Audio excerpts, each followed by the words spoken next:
They're my favorite part of the editing process. Claire's mouth. Claire's got a very talented mouth. Yeah. Thing you should put on your What that mouth do? What that mouth do?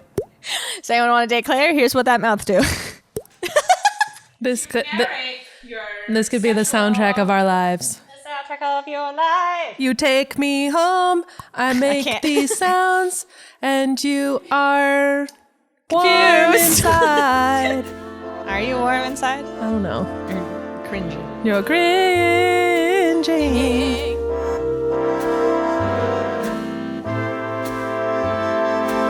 All right. Hello, it's my Pairings. I'm Grace.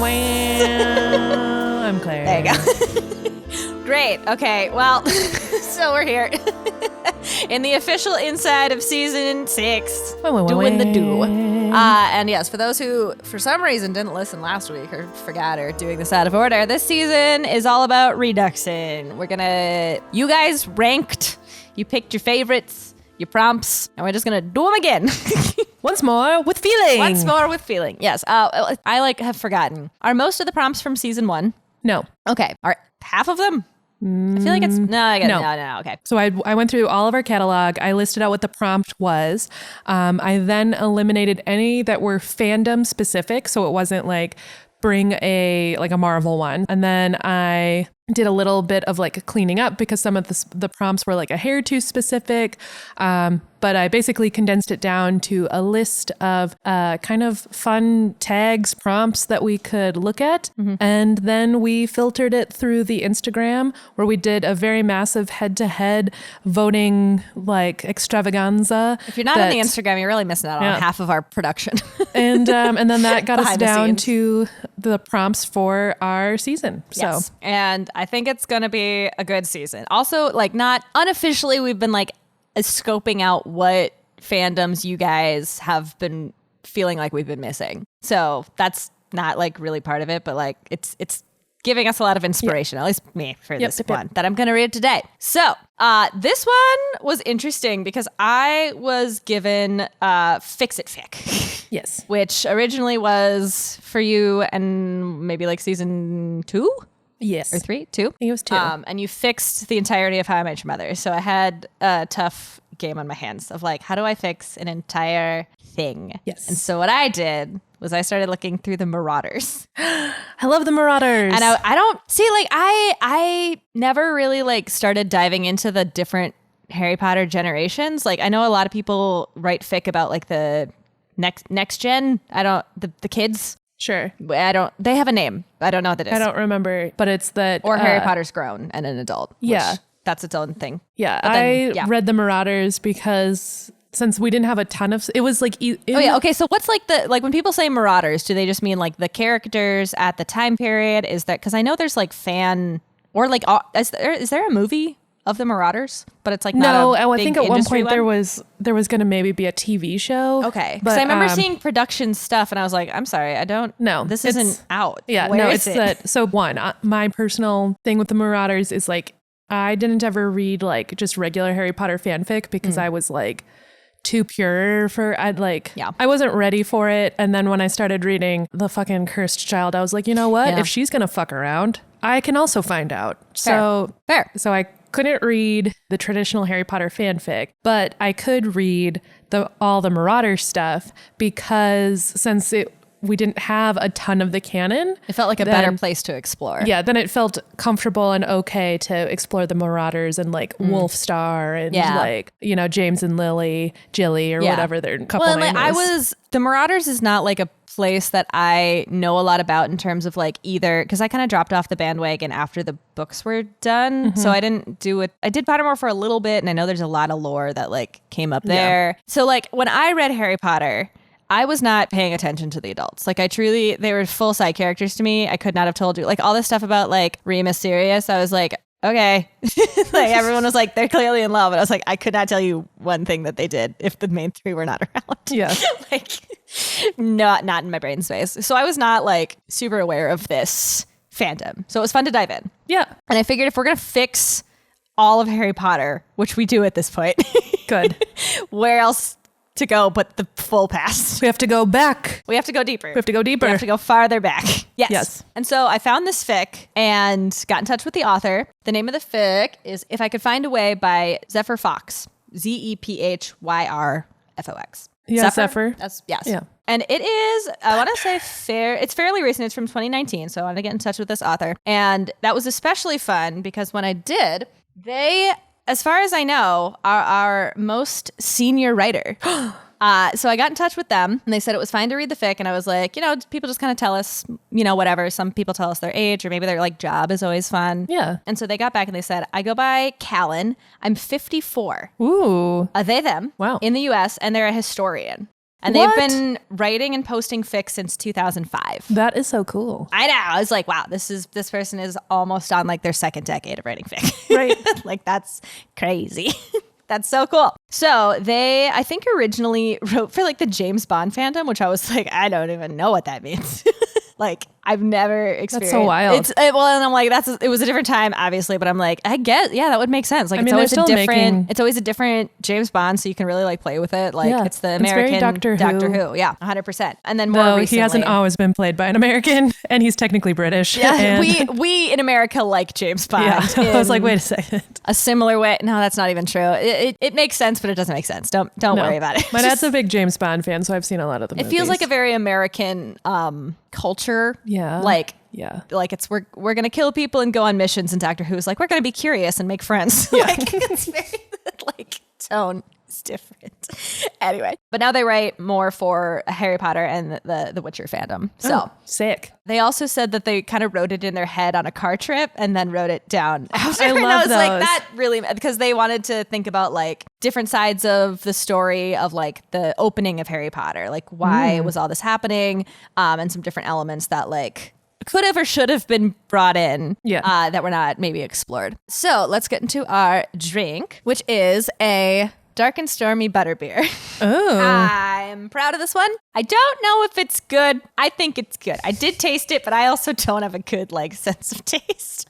It's great. Someday. Because I was looking up dark and stormies first. It's ginger beer and dark rum. So like Okay. and lemon or lime juice depending on what you're doing with it. I did lemon because I also It's like put in almost. Yeah. It's like an almost two gingers. It's kind of Moscow Mule-y, but the rum really gives it a different flavor profile. There's not a ton of I think I've had it with. I think I've had ginger ginger beer beer with stuff. whiskey. Yeah, so it's ginger beer. So we have the beer element of the ginger beer. Yep. And then I added in just like a dash, like a 0.5 ounces of butterscotch liqueur. Ooh. So it's an interesting flavor mix. I like it, but maybe it's weird and I'm weird. So you tell me. All right. ASMR. Oh, that's pretty good. It's just got that little bit of butteriness. I got nervous because since I jostled it, I got like a very the rum smell. The rum smell wafted up into my nose, and I was like, this is gonna remind me of some dark college days. And then it was fine. And then there was a nice butterscotchy finish, so that was good. And I couldn't tell if the butteriness went with the everything, but I think it does. Like ginger and caramel and ginger and butterscotch are sometimes put together. You just gotta be careful with it. So I'm glad it's not trash. And the reason I picked this was because I can't verbally explain it, but like something about the opening of Harry Potter is very like, it was a dark and stormy night and Harry Potter was in his crib. And like, I know that's not how it actually starts, but like in my Very brain, close. one thundering now really helps me out.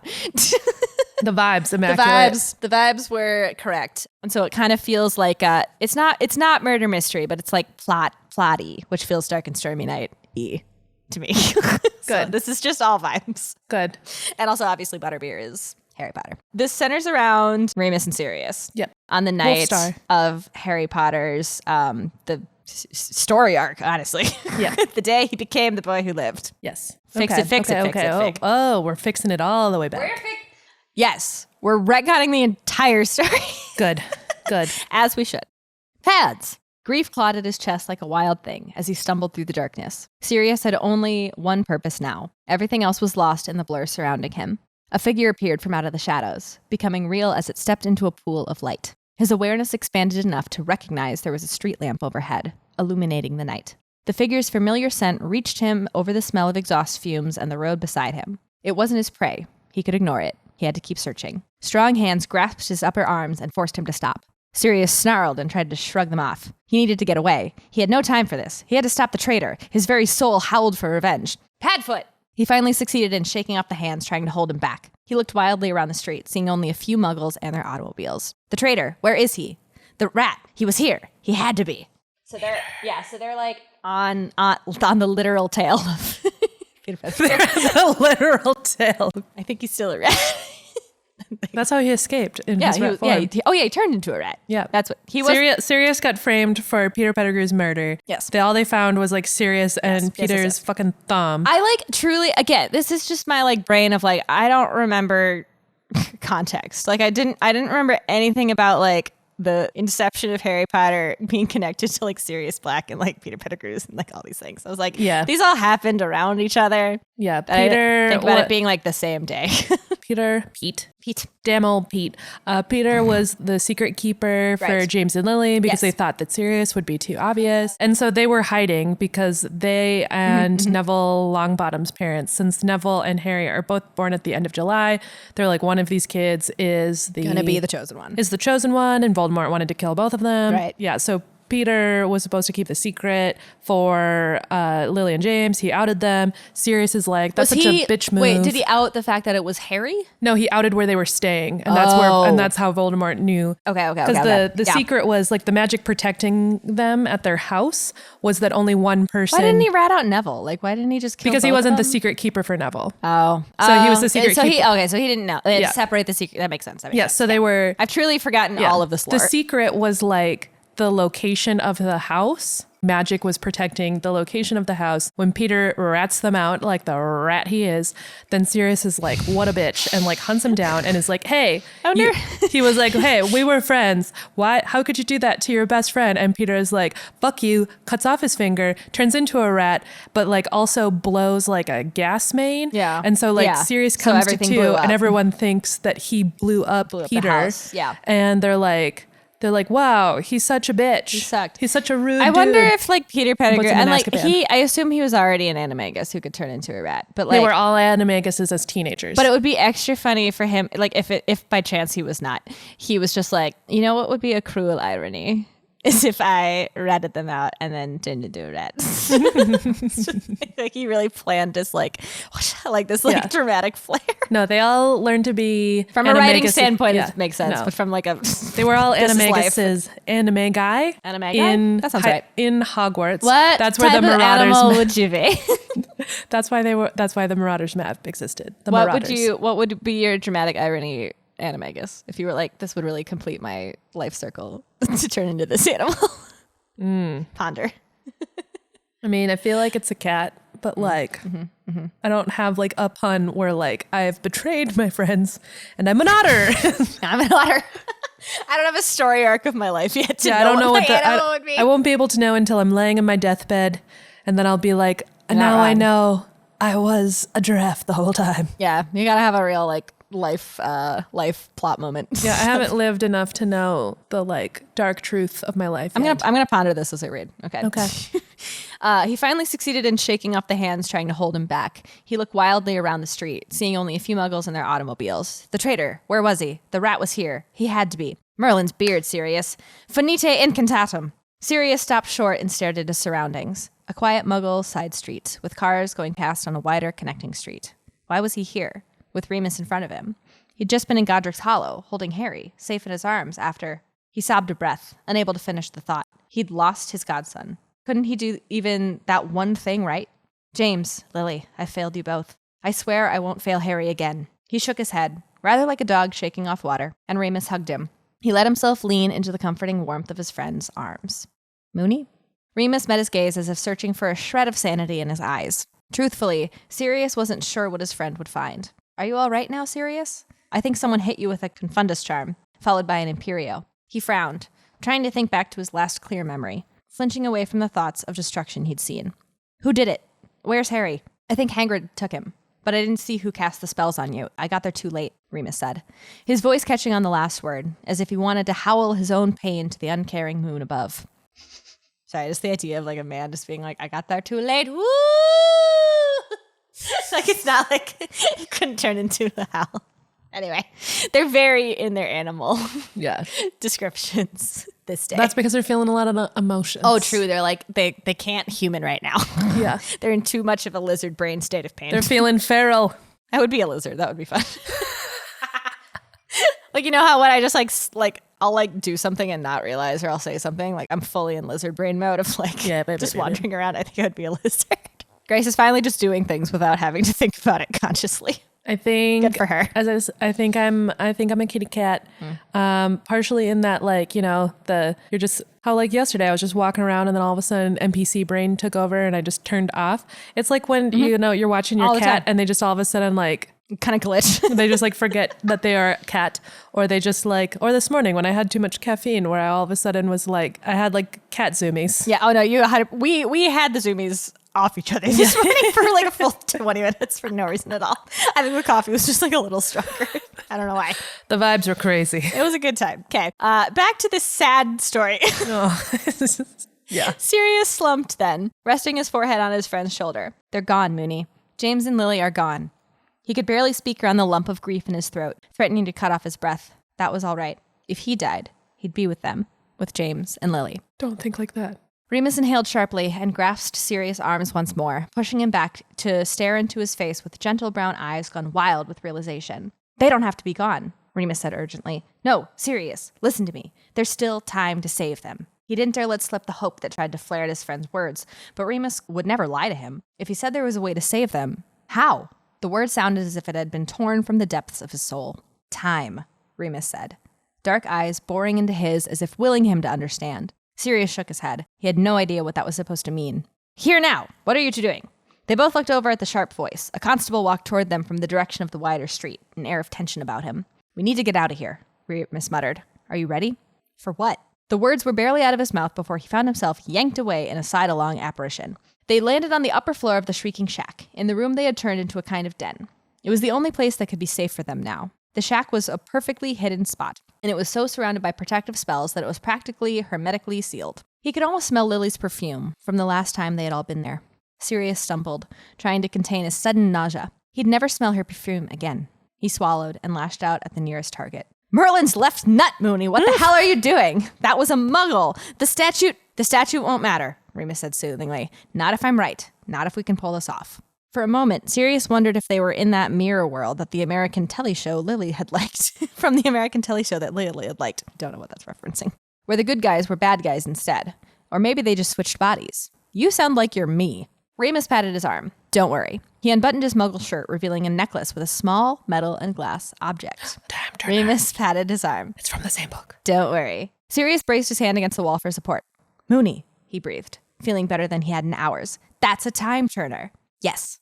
A smile flashed across Remus's face at his reaction. That's what I was trying to tell you. We can use this, and we can go back and save them. I could kiss you, he said, still staring at the time turner. He doesn't. In Remus's hands. Damn it. What they could do with that. Ideas and possibilities ran through his brain, and the pain of James's loss stabbed him again. James was the leader, their planner. Thanks, but no. Between you and James, I get more than enough of that nonsense. Sirius, distracted finally from his pain, had a ridiculous urge to laugh at him, and just decided to sit on the floor, which was the only place available. What do we do now, Moony? Remus crouched down next to him and laid a hand on his shoulder. We bring our family back. Sirius conjured parchment and a self-inking quill and started making a list. He had an idea that just might work, and they didn't have a lot of time to come up with an alternate plan. There was only a short window of time when they could safely go back into the past, for long enough to make a difference. We only have one shot to make things right, Remus warned. We need to make sure it will go smoothly the first time. He glared at his friend. I know. There's a lot riding on this. He looked down at the parchment. This is a checklist. Timeline. Timing. James's invisibility cloak. Equipment. The last item was circled, and circled again. He grinned wolfishly. That one was going to be good. They apparated near the ruined cottage and found a semi-sheltered niche between niche. I thought a niche was like not a physical thing and a niche was like a physical place. I might have just made that up in my brain. I feel like you made that up. I just made that up. I think a niche is both like a physically small little alcove place and also is the concept of being into something, a small recessed interest. It makes sense when you say it like that. But I may be wrong. And found a semi-sheltered niche between 3 trees to hide in, away from the prying eyes of the muggles still responding to the destruction. A cheerful bird feeder, hanging from one of the lower branches, was a welcome distraction for him to focus on. It was empty, though. Whoever had put it there had forgotten to fill it. Sirius had an odd stab of sympathy, because he felt empty, too. Oh, God. It's like this. It hurts. We're reaching, my dude. Wow, there better be some comfort at the end of this hurt. Yes. Don't worry. We'll get there. Are you ready? Remus asked, watching him with a sad smile. Yes. Remus nodded once again, sharply. He was more than ready. Even though he hoped their plan would be successful, his grief was still affecting him more than he let Moony see. There had been a moment after they arrived when he could have sworn he smelled their own scents already there. But that was ridiculous. Nope, that's time turner shit. They'd been away, planning, for long enough that their earlier sense around the cottage would have faded. Then he thought he could see things moving in the shadows. He even thought he'd seen Snivelus's bat-like form sweeping into the cottage. And that was hardly likely to ever happen. More likely than you think. Do it. Josie, do you want to say do it? That's like your phrase. Do it! That's like the next line of dialogue. Do it! Remus somberly draped the chain around them both, then took hold of the time turner and rotated it, counting the 5 turns under his breath. Around them, time came to a stop, and then, with a jerk, it began flowing backwards. Here we go. They watched as people move backwards, reversing their actions. Overhead, the moon sank towards the horizon until it dipped out of sight at twilight, only to be replaced by the late evening sun. Then, everything seemed to hesitate, and with another jerk, the time resumed its forward motion. This is the farthest back I've ever gone. I didn't know this 5-hour rule thing was a thing, but apparently it's a 5-hour. You only got 5 hours. I'm not surprised because you probably, you can't go back too far. Because otherwise, you'd really fuck up. Because I know, you turn it once, that's an hour, and I think Hermione usually used it for, 2, maybe 3. Yeah, because she just went back and, went to back class. to the class, yeah. Fucking lamest fucking use of this time turner. No, I get it. Right. Okay, that's why I appreciate this fic. I was like, we really got until the fucking cursed child, which we don't need Skip to talk. that bitch. We don't need to talk about Bruno. Just we're gonna introduce this magical tech as a kid's study aid. And it's probably and it's because, a mulligan because they use it for something else. But it's funny that was the first introduction. Yeah, I was just thinking about it. It's probably one of those in the same way that they were supposed to be licensed anime guy. Because you can't just not know that people can turn into shit because they'll commit crimes. Yeah. So I'm assuming you got to have a license to operate a time turner, and they probably monitor it and make sure you can't just go back. This is the farthest back I've ever gone, Remus said, looking around curiously at the now quiet street. I wasn't sure if it would work. Sirius stared at him. You pushed it past the 5-hour limit, didn't you? Just a bit, Remus said with a slightly abashed air. He took off the chain and put the time turner into his pocket. I wanted to be sure we had time on this end. Good. That meant that they had more time to put the plan into operation. Sirius brushed past his friend and looked back over his shoulder. It worked. Now let's get going. Remus huffed a self-deprecating laugh and fell into step at his side. They walked through the ward as the perimeter of the property. It always felt like a gentle embrace to Sirius when the wards recognized him and allowed him to pass. This time he had to fight the automatic feelings of safe and home. There was no time for that. They went up to the stone path to the cottage's front steps, and Sirius pushed open the door, stopping as the scent of Lily's perfume filled his senses. He closed his eyes for a moment and stepped inside. Once over the threshold, he automatically looked towards the stairs to the second floor. James had been there, lying so still. He shook his head, cursing under his breath. Don't think about that. No, don't think about the future past. Back to the future. Back to the future past. And then James was there, walking down the stairs with a question on his face, and Sirius's heart stuttered. He wanted to rush forward and hug James, get him off the stairs, but Remus was there, a comforting hand on his arm and a murmured, steady, in his ear. He swallowed and forced himself to stay calm. We've been betrayed. Yeah, I was I think you can just tell your best. If you ran into the door. Yeah, maybe don't go and say, you're going to die. So he went a little softer. We've been betrayed. Best to lead with the bad news so James would understand their urgency. Moony and I used the time turner. He paused, but James's only reaction was a surprised widening of his eyes. It's bad, Prongs. It was Peter. You need to tell Lily and Harry to get out of here. James held his hand up, signaling wait, and turned his head to call upstairs. Lily, we need you. Can you come down, please? Really mundane, hey, hey, babe. Our friends are here, and they have some urgency in their voice. But these are your very bestest friends. If you burst into my house and was Claire, no time to explain. No time to explain. Come with me. I would be okay. Fair. You would yes hand me. Kind of regardless of what the situation was. Yeah. Family love. Okay, anyway. You gotta be ready to to fight for your family. Yes, and your family's crimes. Don't do that. Okay. Get in the car. We'll solve it later. Get in the car. Lily, we need you. Can you come down? Then he turned his attention back to Sirius. How much time have we got? The attack starts in 4 hours, Remus said quietly. We came back from 6 hours ahead. We have a plan. James? Lily came down the stairs, holding Harry with a puzzled expression. What's going on? Why are Remus and Sirius here? And why do we need a plan? Pafu! Harry called out. No. His chubby baby arms reaching for Sirius. No. He calls him Padfoot. No. Uncle Pafu. No. My heart. I know. I think that's really the only thing he says, but it's very cute. He swallowed hard and plucked Harry from his mother's arms. There was no way he could deny himself a cuddle with his godson now. He hugged the little boy to him, tears prickling his eyes. Hello, Prongslet. Prongslet.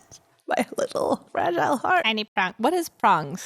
Prongs are like the prongs on his antler. Oh, that's what. Okay. Because he's, yeah. I was trying to remember why he was prongs. Okay. 'Cause he's a deer. Little baby deer. He's a little fawn is what he is. Oh, yes. That's cute. Lily's eyes widened in alarm at the sight, and she swung towards her husband. What's going on? Moony, Sirius whispered, a plea for his friend to tell the tale. His own voice wasn't working properly at the moment. Right. Remus stepped forward, placing himself where he could defend Sirius and Harry from anyone trying to enter the cottage, and told James and Lily what had happened earlier, or rather, later, that evening. And you're positive it was Peter? James asked, as if unable to believe it. Yeah, There's he's a no fucking mistake. punk. Fuck that guy. I don't know why we were ever friends with him. Why were we ever friends with this man? He looks like a rat. He a rat. The good Lord knew he was going to be a rat, so he gave him a rat face. That's some mafia shit. I'm sure he looked like Regular. a rat after he was cosplaying as a rat for 20 years or whatever the fuck. Right. It's 15. also just, the complexities of who we change as people as we age. It's like how dogs and people start to look like the owner will start to look like their dog. They didn't start that way, but they end that way. They do end that way. Start to look like a rat. He's the only one it could be, Sirius managed, his voice a harsh whisper. He's secret keeper. Maybe. James shrugged helplessly. Could he have been coerced? You know it doesn't work that way, Lily said gently, her eyes full of sympathy for her husband at the betrayal of his friend. James looked away, and she dropped her eyes for a moment before straightening with determination. All right, plan. We need to contact Dumbledore. He'll know a safe place for us. No, Remus said quickly. When both Lily and James frowned at him, he said, There's too many unknowns. I told you that Sirius had been confounded and imperious. We don't know who it was, only that he was ordered to give Harry to Hagrid and go after Peter. We need to keep this to ourselves. We can't risk the wrong person finding out. At the word wrong person, James muttered Snape under his breath, and Lily slapped him in the chest. Hush you, she said. Go ahead, Remus. It'll be all right, Sirius interrupted. You're like, I'm just really having an off day. I watched the two of you be murdered. And then, my godson be ripped from my arms. And, give me a minute. It'll be all right, Sirius interrupted, smiling down at Harry's gap-toothed grin. We have a plan to fix things. Once more, he and Remus were hiding outside the Potter cottage in the stand of trees. This time, though, they had the advantage of James's invisibility cloak. James and Lily had listened to their plan, and they made their own changes. Sirius smirked. Plans always worked better when James took control, and Lily wasn't too bad in the planning department either. Darkness had fallen while they'd made their preparations, and the Muggles no longer passed by along the street. Inside the Potter's cottage, the lights went out one by one. He hated waiting at the best of times, and this definitely wasn't one of those times. How much longer? Shouldn't be long now, Moony said, his attention on the mirror he held. The other mirror was hanging in the upstairs hallway of the cottage, angled to show the stairs and into one of the bedrooms, the one set up as a nursery for Harry. So they're walkie-talking but through mirrors. So right. they can see what Harry's Yep. bedroom sees. With 5 successive pops, the Death Eaters and their master appeared, and the rat. Sirius growled under his breath. Yeah, you ever hear a dog just Yeah. they just boof so quietly because they know they're not supposed to. Boof. That's serious. This rat man. Not now, Pads, Remus said, icy calm. How can you stay so cool about this? Sirius didn't take his eyes off the group at the front of the cottage. 2 of the Death Eaters were attempting to force the wards one by one. I'm not really sure what the wards are, but The wards are the anti-Voldemort charm things. Okay, they're not like people. They're they're no. Yeah, hex- it's they're- like a hex. Yeah, they're like charm, objects that are whatever. working- A ward. Yeah. He smirked as Voldemort snapped at Peter. Just because the rat was secret keeper, it didn't mean he could bypass the wards. I'm as angry as you are, but I have control. Moony glanced up to where the crescent moon rode the sky. They were only a few days past the new moon. Sirius shriveled as something tore through him. The last ward was down. The mirror. Right. Moony shifted it so they could both see. Death Eaters in the cottage. Sirius wanted to attack, but he forced himself to stay in place. remember the plan. James was on the stairwell, ineffectively dueling Voldemort. Moony squeezed Sirius's arm in warning as James went down in a shower of green light. Oh my God! Oh no. Voldemort stepped casually over the body and swept into the bedroom. He blocked part of their view, but that was all right. They could see enough. Voldemort threatened Lily. Then the green of the killing curse flashed once more. Now, Padfoot. This doesn't feel like we're fixing anything. That's what I thought, but just you wait, my friend. I'm scared. Now, Padfoot. He didn't need to be told twice. He threw off the invisibility cloak and raised a long tube to his shoulders. His birth family had hated him and his muggle-loving ways, but those ways had taught him there was some things that might be more powerful than magic, like an anti-tank rocket. A bazooka. Shield, Moony! Sirius cast a quick sound-canceling charm over his ears and pressed the button at the tube's midpoint. He felt the thump as the trigger struck the primer, causing an explosion that propelled the rocket toward the second floor of the cottage at breakneck speed. He couldn't even hear the exultant whoop he let out as he watched the rocket take down Voldemort.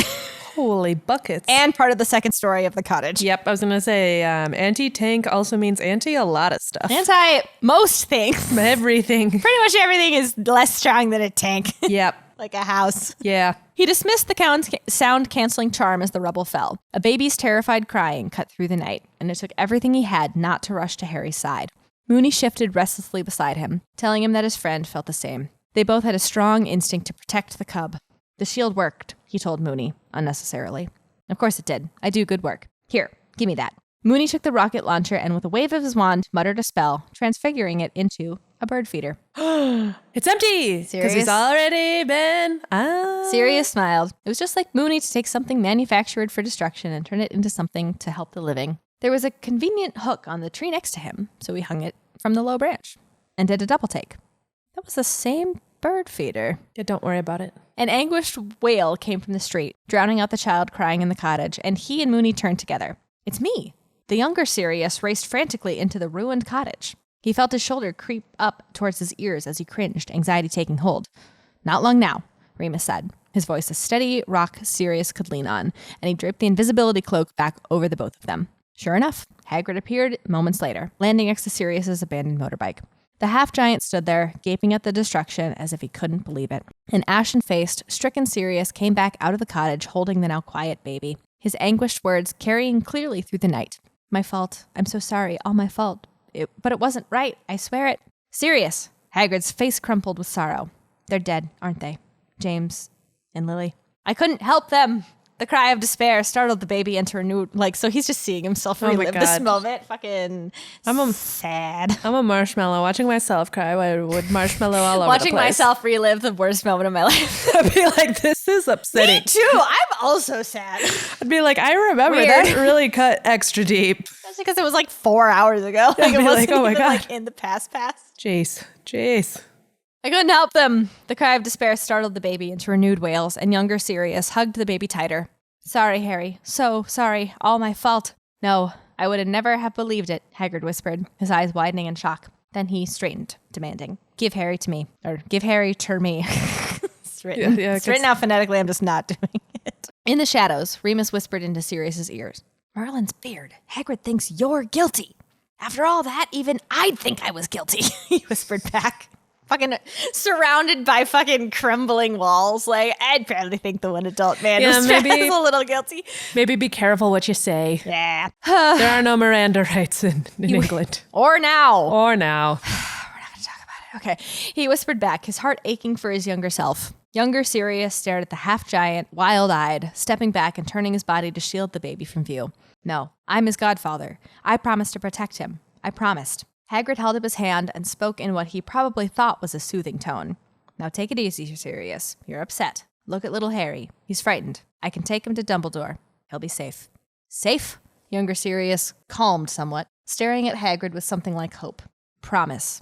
Promise, Hagrid said. Now give him to me. As if in a daze, younger Sirius handed over the baby, as well as the spell to activate his motorbike.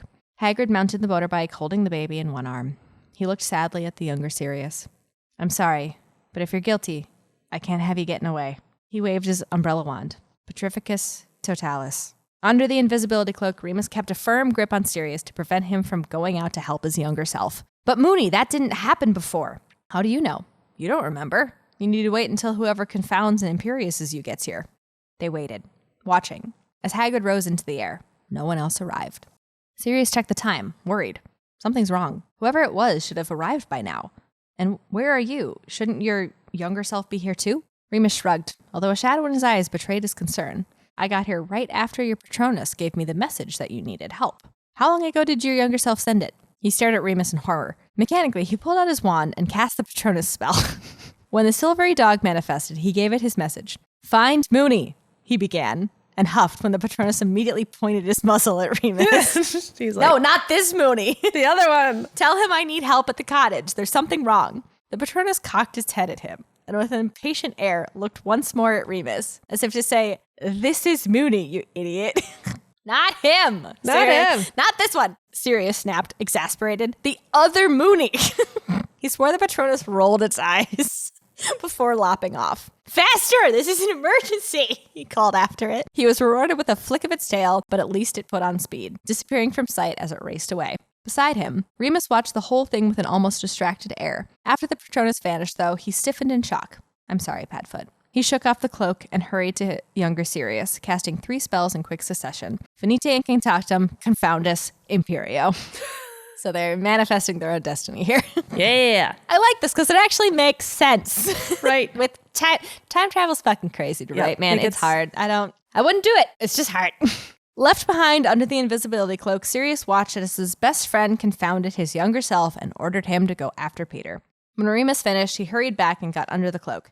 I was the one who cast those spells. I had to have been. I have to, yeah. Like waiting for somebody like, weird, no one's coming to like confound us you. I guess maybe I'll just do it. Oh, it was me. you know? It was me the whole time. That tracks. That tracks. That makes more sense. When Remus finished, he hurried back and got under the cloak. I was the one who cast the spells. I had to have been. Younger Sirius stood there for a moment, muttering at the ground as the motorbike soared overhead, heading off to Dumbledore. Someone apparated in, just as he flung his head back, a mad gleam in his eyes. I know where you are, Peter. Sirius, wait, Padfoot! Younger Remus was there, trying to stop him, but it was too late. Sirius apparated away, but not before Remus hit him with a tracking spell and apparated after him. Then, as if that lowered whatever spell that had been keeping the Muggles from noticing what happened, the first of the rescue teams roared up, sirens wailing. It's done. Remus took off the invisibility cloak, shaking his head in wonder. We were the ones. We always had to be here. If we hadn't had used the time turner, you never would have gotten the message to be here.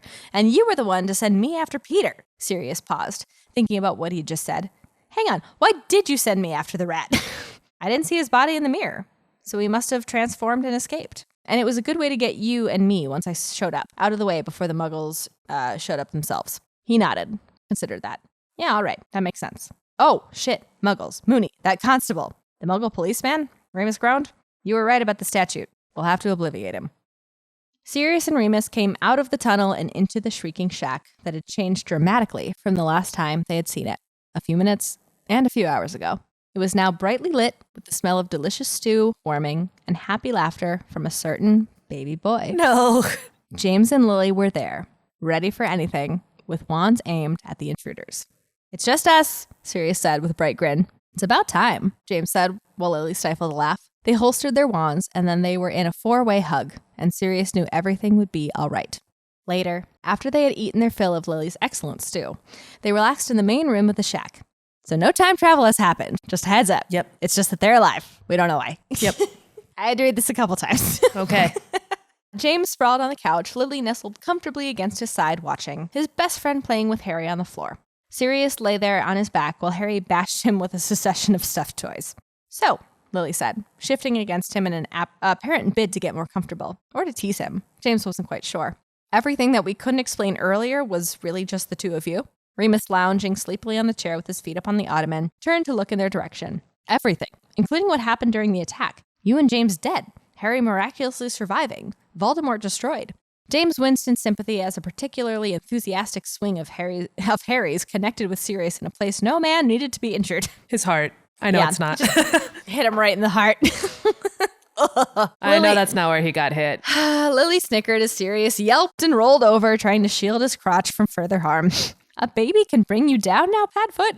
He's Remus made of teased. marshmallows. That's fine. That's how we He want saw him to be. his two best friends be killed functionally by his third Twice. best friend. I guess the second time he knew something was up, so Yeah, it's fine. but he's had a long day. Let him be emotional. It's been like a solid double 5 hours of Men can cry over the deaths of their friends too. and they can say that it's because they were hit in the crotch. That's Let okay. them say it was because of a junk shot.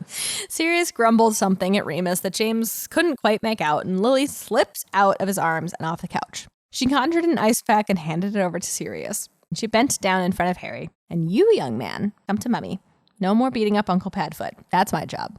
She carried their son back to the couch and sat down next to James, Harry on her lap. James leaned towards her and whispered, "Your job, huh?" "Of course. Someone has to keep you men in line," Lily whispered back with a smirk. "Just remember," Sirius called, raising his head slightly from the floor, "when you're contemplating beating me up, Moony and me, we saved you." And that was a sobering thought. "If you hadn't warned us, we would have been dead," James said with unaccustomed somberness. Harry, too, probably. His eyes fell on the patch of floor in the front of the couch. That was the spot where he and Lily had sat to fight Voldemort. Hours earlier, in the same room, James and Lily sat on the floor beside a large bowl of water. It had been enchanted to show the image reflected in the new mirror Remus had installed in their cottage back at Godric's Hollow. On the stairs, a doppelganger of James stood waiting, a twig transfigured into a replica of his wand in the duplicate's hand. Lily's doppelganger was in the nursery, positioned in the doorway. The doppelganger of Harry stood quietly in his crib, clutching the rails. The extra hour of preparation time that Remus had given them when he pushed the limits of the time turner had allowed them to create the 3 lifelike doppelgangers. They were essentially puppets, controlled by him and Lily. They should have been good enough to convince the Death Eaters and Voldemort that they were the real thing. The familiar feeling of wards being breached shivered through them. "It's starting," James said, leaning forward for a better look at the image. Doppel James shifted into a defense position, wand raised and pointing down the stairs at Death Eaters as they burst through the cottage's front door. An echo of the Doppel's voice rang through his head. "Lily, take Harry and go. It's him. Go, run. I'll hold him off." Oh no. So I don't know what doppelgangers are made of in this universe, but I assume it's like they're kind of like weird robots, but like they're convincing weird robots. You're like, "Oh no, my son. Oh no, don't go up there." And Voldemort's just kind of stupid. He's like, yes. Ah, yes. Regular dumb people. Yes, he's like, yes. People are dumb. And of course they would just tell me. To not go upstairs. Yep. Light flashed through the bowl as the spells hit their targets. One of the Death Eaters went down, and James felt a vicious satisfaction. Distance casting through... Oh, okay. So, like, whatever James does, the doppelganger does. So, like, Yep, he's I know. actually fighting in the Shrieking Shack, Yep. basically. Like, he's full VRing this experience. Yes. So he did actually kill a Death Eater, which is kind of tight. But, like, he could also die. Whoops. Whoopsies. You got 2 lives left. No. One heart damaged. How many backtracks can we do? Distance casting through a doppelganger wasn't easy. Doppel James dodged another spell that hit the wall. So that's why James is like kind of bad. Like he's like there was a mention of like he like half-heartedly like there was some mention of like he's like half fighting. Yeah. Badly Yeah. fighting, and we don't know why he's badly fighting. Yep. Weird. It's because he's distance. He's Yep, VRing yep, this. yep. It's glitchy. Doppel James dodged another spell that hit the wall, leaving behind a scorch mark. He saw a chance to get the traitor and cast a spell, only to miss when the former Maurader shrank into a rat form and scurried away. Voldemort sneered. "So pathetic. You think you can duel?" He waved his wand, sending an ugly green light at the doppelganger. Doppel James fell, as though its strings had been cut. Voldemort nonchalantly stepped over the body and went to the nursery. His back blocked part of the image, but that didn't matter. James focused his attention on Doppel Harry, and the baby doppelganger wailed in fright. Lily's doppelganger backed up as Voldemort advanced, ordering her out of the way. Doppel Lily refused, falling back into the crib, pleading, "Not Harry! Please, no, don't kill him. Take me. Kill me instead." Voldemort snarled at her. "This is my last warning." "Not Harry!" Doppel Lily begged as the remaining Death Eaters entered the nursery behind their master. "Please, have mercy. No, not Harry. Please, I'll do anything." It's like it's like NPC like repeated text. Yeah, No, yeah. stop, don't. No, stop, don't. Yeah. But like Voldemort's like barely a human, so he can't even really tell what like pleading for your life sounds like. Yes. I love it. "Now serious," James said under his breath. Lily's doppelganger went suddenly still as across from him, Lily concentrated on erecting a shield around the crib. Something exploded through the nursery walls. It's The fucking- bomb. fucking The tank. bazooka. It's the bazooka. Yeah, this is the bazooka. The water in the bowl rippled and sloshed at the impact. And when the water stilled, the Death Eaters and Voldemort were dead. Good. Doppel Harry was safe, although it had an odd lightning-shaped scar on its forehead. James looked around the room through Doppel Harry's eyes. Everything looked just the way Sirius had described it. Even the crumpled form of Lily's doppelganger was the same. He shuddered. If Lily wasn't sitting across from him right that instant, he'd believed that she was dead himself. Then Sirius arrived. James heard him calling out for them through Doppel Harry's ears. His gut clenched at the grief-stricken cries when Sirius found Doppel James's body. His Padfoot should never sound like that. When Sirius made it to the nursery to pick up Doppel Harry, James allowed Sirius to soothe its crying. "Oh, you idiot," he muttered to himself as he realized what Sirius was saying. "What is it? What's going on?" Lily demanded. Her role done, she could only see what was happening through the bowl. Sirius really did think it was his fault. He looked up at her. "We're going to have to fix that." Oh no, he's gonna need so many hugs. Yeah, it's like just okay. He's gonna come in later, and he's already experienced this like 4 times. We're gonna really need to like. He's gonna need so Give much him some therapy. We're gonna have to make him some soup and sit. Because the funniest thing of that, this was like, why is Lily making soup in this At like time? 2 a.m. At 2 a.m. in the Shrieking Shack? Like, she's gone through a lot, but like in reality, she hasn't. Like she has, but she hasn't. And not as much as poor Sirius. Yeah, Sirius has experienced the death of his friends like 3 times at this point. He needs some soup. He's gonna need a whole puppy pile of hugs. I would need some soup too. Love soup. Love some soup. And that was why he loved her. He cast a glance at the real Harry, sleeping soundly in his cot, arms wrapped around his favorite toy, a stuffed black dog. Oh God. When Harry's asleep, of course. And after Remus has gone home. They shared a conspiratorial grin, and then Lily poked him. "What's going on now?" Oops. He focused back on the bowl. Sirius was talking with Hagrid, handing over Doppel Harry with an expression of utter loss. Hagrid's taking the doppelganger to Dumbledore, I think. Let it seem to sleep. That's the last thing that needed to happen, right? He nodded and let the Doppel Harry fade from his awareness. Now we just have to wait for Sirius and Remus to get back. You cast the spell to hide us from their younger selves, okay? Remus said they never came downstairs while they were here. I'll get some stew started. They're going to be hungry later. She gave him an arch look, and we'll need our strength. He took a moment to pull her into his arms for a kiss, smiling when she pulled back and gave him a push to get along. Lily laughed. Later, remember? It's a date. He knew he had a silly grin on his face as he went to follow her orders. The day had been completely unexpected, but he was sure that the night was full of promise. The end. Oh my God. If I could turn back time. Da, da, da, da, da. If I could find a way. It's such a funny, that's the name of the fic, is If I Could Find a Way. And I was like, that really is a Cher lyric. Oh my God. I'd give them all to you. Okay, anyway. Oh my God. My little broken heart. I know, but I was like, wow, you like really did make this time travel work. Good job. Probably better than either of the books did. Way to go.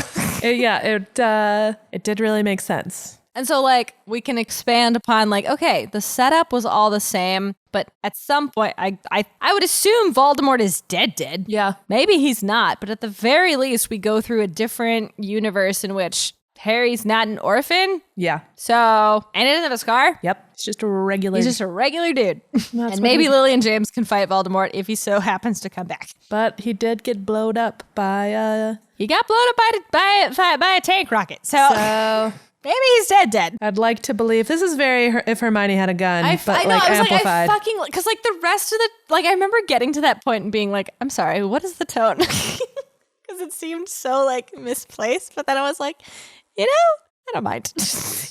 Maybe we can be in crazy blow up Voldemort with a tank land and Time Turner actually solved all the problems. Right. Actual Harry Potter land. And it's like we never really get into, that a muggle tool might be useful. Right. It seemed, well, especially like I was always hoping that like Arthur Weasley would come in and be like, rubber duck, bazing, and like, you know what I mean? Yeah, and yeah. like do something like really I've been wildly studying them better. for a while and they have. Even just because like when someone uses a tool that you don't understand, they can use it against you pretty well. Yeah. It doesn't even have to be good. Doesn't have to be a tank. No. Could be anything. Could be a sparkler. They burn their fingers and you're like, what? Yep, it's true. Stupid. Yeah, so that was If I Could Turn Back Time, If I Could Find a Way, but only if I could find a way by Zephyr. It makes my broken little heart. I am both heartbroken. Now we can and just pretend that there's a whole different non-Rowling train of Harry Potter We could just go to Timeline. Hogwarts for funsies. Just for funsies. Yeah, so if you enjoyed that fic, I did cut out like a tiny, tiny little bit just because it was getting a bit long. So if you'd like to read it, please go to Zephyrfox on AO3 and read some of their other stuff. I'm Sounds sure it good. is equally as well. If they thought of this on a card trips are the best time to think through It stuff. is the best time to But creatively. remembering it all and then writing it down, that's the hard part. That is the hard So part. I'm assuming when Zephyr actually sits and writes a fic in their normal time and not in their car, it's probably even better. So please give them the kudos and the props that they deserve if you enjoyed this fic. It was a good time. Yes. And are we going to tease what's next week or no? What do you think? I want to say Sure. no. Yes? Don't we normally? No. No, we do. You're right. We haven't had a normal season in like 3 years. It feels like. No, you're right. We do tease the next one. I don't think we did it last week. But Yes, we did, I think. did we? I don't know. We did. Yeah, I was like, we did. Thank you, Josie. What prompt are we reduxing If next I could week? turn forward time, Ooh. if I could tell you next week, Oh, I was going to say, is it a future tag? That doesn't make sense. I would say it's a song fic, Oh. and you'll scream. Oh. I'm going to bring a song fic next week. Oh, fuck. I'm so excited. That could go in so many directions. I know. I forgot that I did the song fic. Yes, you did. It really feels like something you would have done. Nope, it's something I asked you to find. Yeah. And then you did. You should go back and find some actual Taylor Swift because I failed you. I read so much Taylor. I will get into it next week. All right. But Get into it. Yeah, next week. But you'll see. If you have feelings that you would like to tell us, if you have things you'd like to say, if you have, I don't know, thoughts and opinions about anything that's going on in any of these episodes, I'm sure we've gotten some stuff wrong or Nah. need to be corrected. Or you need to scream at us about like Shrek Burlesque. I don't know. Whatever you have feelings about lately, you can get in touch with us in so many places. You could go to findpairingspodcast@gmail.com. You could go to Find Pairings Pod on Twitter. You could go to Find Pairings Podcast on Tumblr, Facebook, Instagram, TikTok. I couldn't remember if I said it already. There's too many T's. I think all of our DMs are open, except for maybe TikTok is weird. I don't really understand how it works. But definitely Instagram. We post a lot of fun behind the scenes stuff. And this is where our prompt showdown happens. So if you're not following us on Instagram, I don't know what you're doing. You can help support our show by giving us $5 a month, where for that you will get an additional 2 episodes per month where Grace and I read fics that are too smutty for the regular podcast. Because of that, it is easiest if you just click on in the show notes or type in patreon.com/findpairings or go into any of our link trees. Come hang out with us at that fake coffee shop that we made. And as a reminder, if you leave a 5-star review, if you take a screenshot, send it to any of our DMs or to our email, you can request a 500-word fanfic of your choosing that either Grace or I will write, and we will most likely write and present that at the end of the season. Oh, yeah. And we will see you next week for Songfic. If I could reach the stars, Give them all to you. Serious.